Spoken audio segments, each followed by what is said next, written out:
Hello everyone, I'm Mark Daniel Patrick. Thank you so much for checking out the channel and for joining me on here.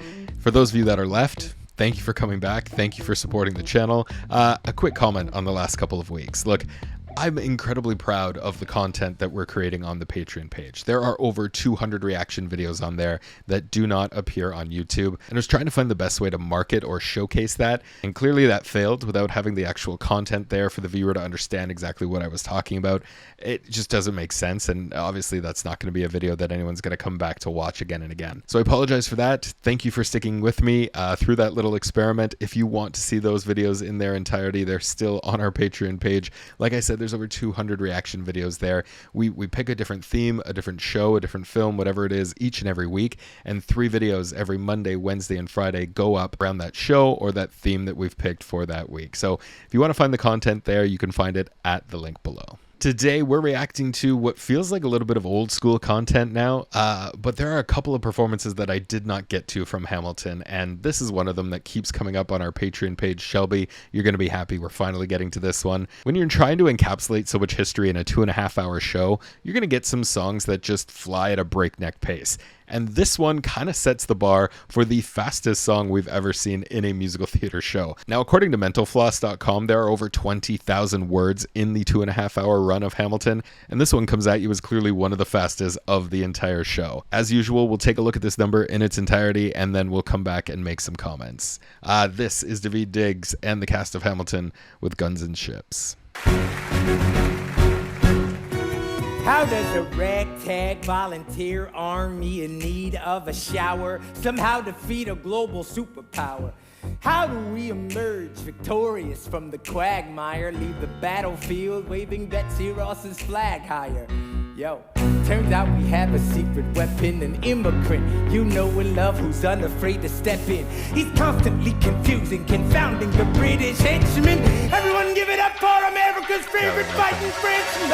I'm taking this horse by the veins, making red coats, whether he blood stains. And I'm never gonna stop until I make him jump from him up and scatter the remains out. Watch me engaging them, escaping them, enraging them out. I put the crowds for more funds. I come back with more guns on ships. And so their balance shifts. We rendezvous with Rochambeau, consolidate their gifts. We can end this war at Yorktown, cut them off at sea, but for this to succeed, there is someone else we need. I know. So he knows what to do in a trench, ingenuity, fluent in French, I mean. So you're gonna have to use him eventually. What's he gonna do on the bench, I mean? No one has more resilience or matches my practical, tactical brilliance.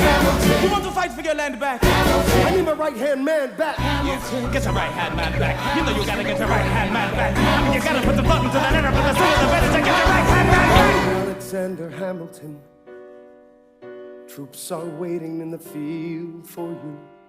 If you join us right now, together we can turn the tide.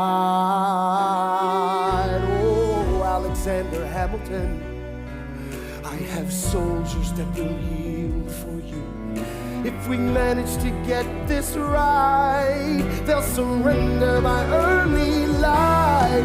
The world will never be the same. Alexander.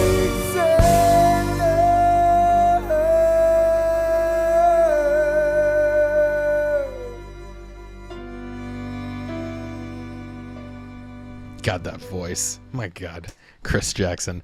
I swear, like, the end of that, I don't even think it was maybe written that way. He just all of a sudden just went on his own little tangent probably at the end of that number, and Lynn was like, yep, we're gonna keep that in and just run with it. The voice this guy has, oh my God. All right, there's a couple things we want to comment on. Let's take it back to the beginning and watch it again. How does a ragtag volunteer army in need of a shower somehow defeat a global superpower?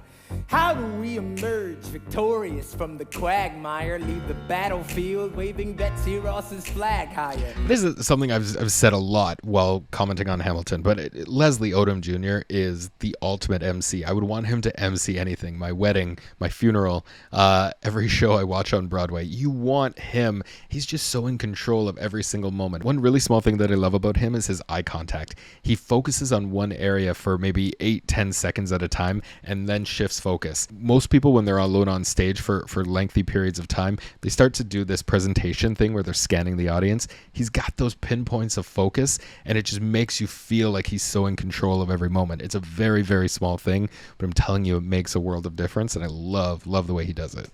Yo, turns out we have a secret weapon, an immigrant you know and love who's unafraid to step in. He's constantly confusing, confounding the British henchmen.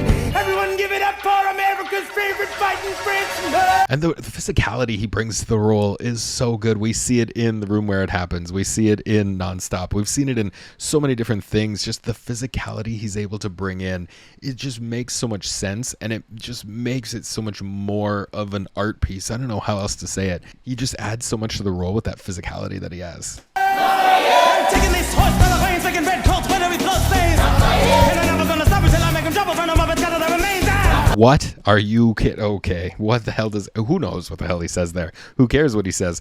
Like, I don't know how you're gonna drive that much plot into, like I said at the beginning, driving that much plot into a 2.5-hour show. But rap is maybe the best way to do it, because at breakneck speed, you can just throw up so many plot points and give the audience so much information all at once. Apparently, he raps 19 words in 3 seconds somewhere here in this song. He's easily the best rapper on the stage for this show, and I haven't seen who they've replaced him with on Broadway. I'd be hard pressed to see if you're actually coming up to Daveed Diggs standards. Watch me engaging them, escaping them, enraging them. I get the crowds for more funds. I come back with more guns and ships, and so their balance shifts. We rendezvous with Rochambeau, consolidate their gifts. We can end this war at Yorktown, cut them off at seed, but for this to succeed, there is someone else we need. You know, that's the other thing you forget about it, right? Is like this fake French accent he's throwing onto all of it as well. So he's having to rap the fastest number in musical theater history ever, and also while this like assumed French accent that he's trying to throw on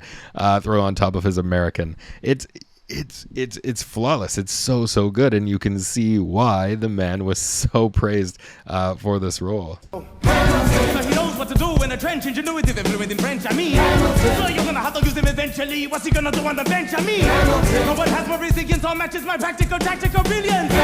You want to fight for your land back? I need my right-hand man back. Yes, get your right-hand man back. You know you gotta get your right-hand man back. I mean, you gotta put He's explained this before, and I don't know how to rap at all, but he talks a lot about syllables, which kind of makes sense because you want to focus on different syllables when you're singing, and rap is maybe no different, because he said there's only certain syllables that'll come out of your mouth when you're trying to speak that fast, so focusing on different syllables helps him get through the piece a little bit faster.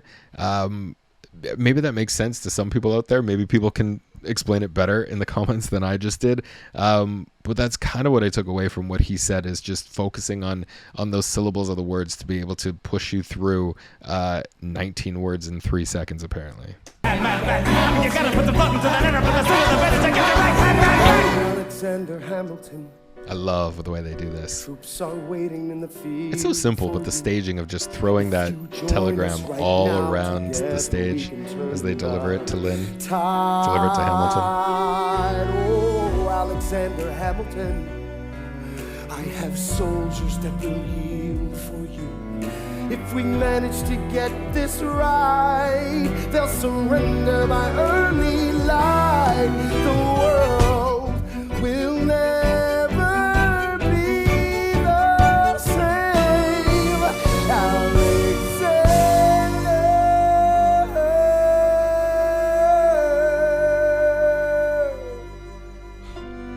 Yes. Chris Jackson. I really want to know how much of Lynn's writing was writing with Chris Jackson in mind.